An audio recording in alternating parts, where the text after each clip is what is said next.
단순하지만 어쩌면 우리가 가장 놓치기 쉬운 진리를 함께 여러분과 나누고자 합니다.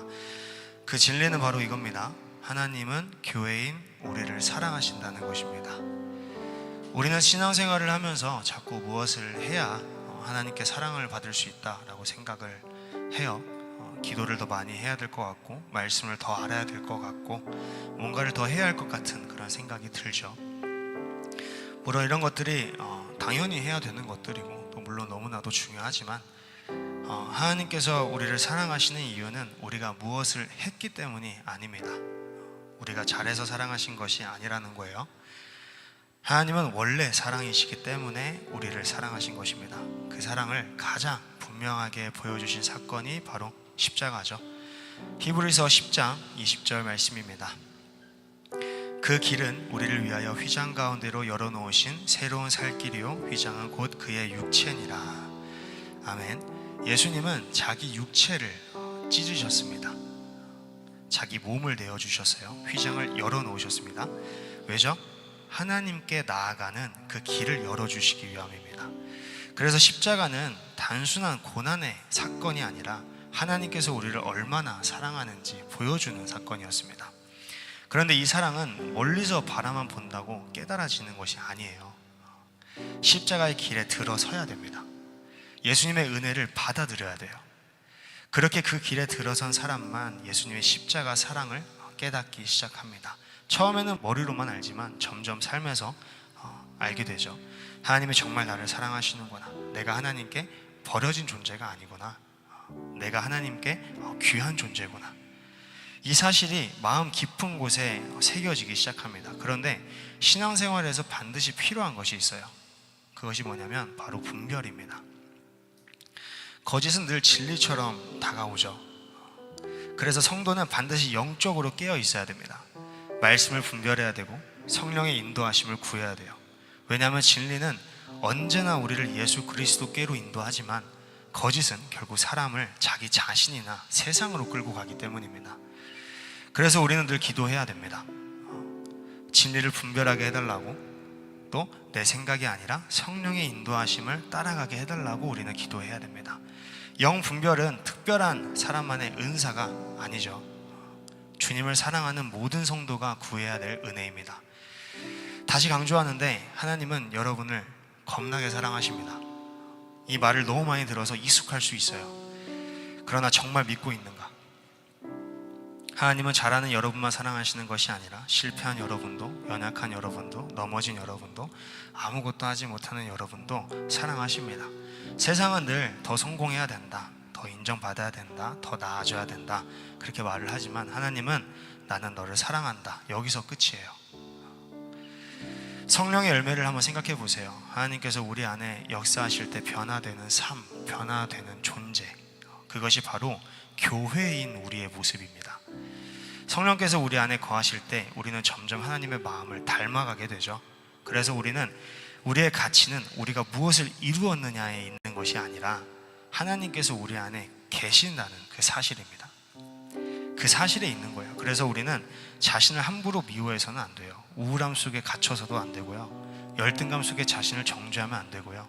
그렇다고 해서 우월감으로 자신을 높이는 것도 안 됩니다. 겸손하게 하나님 앞에 서셔야 돼요. 그리고 하나님께서 사랑하시는 나 자신을 받아들이셔야 됩니다. 왜냐하면 겸손은 자신을 무가치하게 여기는 것이 아니라 하나님께서 나를 보는 그 시선으로 나를 바라보는 것이기 때문입니다. 여러분, 교회를 사랑하셔야 돼요. 그리스도께서는 교회를 위하여 자기 자신을 내어주셨습니다. 그렇다면 우리 역시 하나님께서 사랑하시는 것을 사랑해야 됩니다. 맞죠? 교회는 단순한 건물이 아니에요. 교회는 하나님의 백성입니다. 내 옆에 있는 성도입니다. 우리 공동체입니다. 그리고 하나님께서 그리스도의 피로 값주고 사신 나 자신이기도 합니다.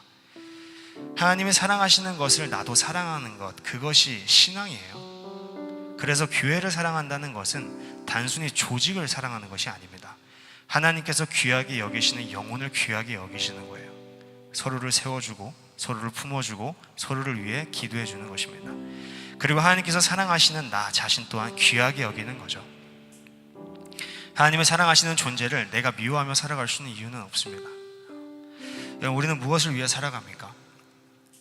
돈만을 위해 살아가는 것도 아니고 성공만을 위해 살아가는 것도 아니고 우리는 하나님께서 사랑하시는 것을 위해, 그 사랑하시는 것을 나도 사랑하기 위해 살아갑니다. 그것이 성도의 삶이에요. 그래서 여러분의 마지막 목적지가 결국 어디예요? 교회를 사랑하는 겁니다. 한 몸이 되는 거예요. 그래서요, 여러분에게 문제가 있거나 슬픈 일, 기쁜 일, 원망스러운 일, 그게 무엇이든 간에 여러분이 속한 교회에서 해결하셔야 됩니다. 그 안에서 생각하셔야 돼요. 그리고 말씀을 생각하며 주님의 뜻대로 가야 됩니다. 그래서 무엇보다 교회와 의리를 지키시기를 바랍니다. 세상이 말하는 의리가 아니죠. 하나님께서 우리를 끝까지 사랑하셨듯이 우리도 하나님을 떠나면 안 된다는 것입니다. 하나님께서 교회를 사랑하셨듯이 우리도 교회를 사랑해야 된다는 것입니다. 하나님께서 우리를 신실하게 대하셨듯이 우리도 신실함으로 살아가야 돼요. 응답이 있을 때만 하나님 따르는 것이 아니라 응답이 없어도 하나님을 붙드는 것, 형편이 좋을 때만 감사하는 것이 아니라 어려운 순간에도 하나님을 신뢰하는 것, 그것이 믿음의 의리입니다. 우리를 먼저 사랑하신 하나님께 대한 신실함입니다. 많은 사람들이 평안을 얻기 위해 끊임없이 다른 사람이 되려고 해요. 더 성공하려고 하고, 더 인정받으려고 하고, 더 완벽해지려고 합니다. 그래야죠. 당연히 그래야 되지만 하나님은 그리스도 안에서 이미 여러분을 받아주셨다는 것입니다.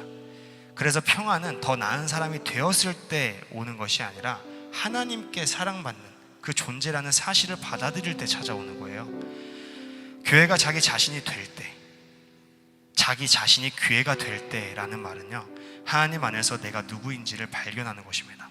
하나님께 사랑받는 교회로서, 하나님의 자녀로서, 그리스도 안에 있는 존재로서 살아가는 거예요.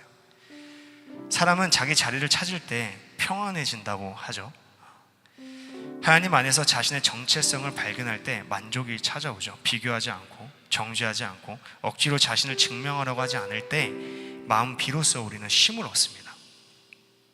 그래서 참된 평안은 세상을 얻어서 오는 것이 아니라 하나님 안에서 자기 자신을 발견할 때 찾아오는 거거든요. 왜냐하면 평안은 성취에서 오는 것이 아니라 하나님의 그 사랑 안에 거하는 데서 오기 때문입니다. 그래서 여러분들이 정말 이 교회에서 우리가 이제 신앙생활을 하면서 염려하지 않기를 바랍니다.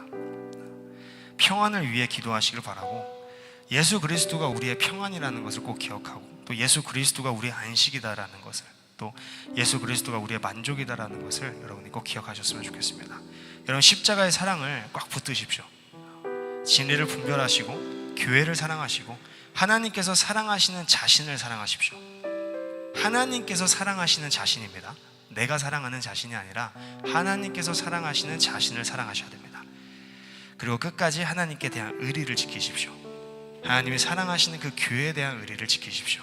그리고 하나님의 사랑 안에 거하십시오. 그때 세상에 줄 수 없는 평안이 여러분의 마음 가운데 임하게 될 것입니다. 우리 주 예수 그리스도의 은혜와 평강이 성목교회 모든 성도님들 가운데 충만하시기를 우리 주 예수 그리스도의 이름으로 축원합니다.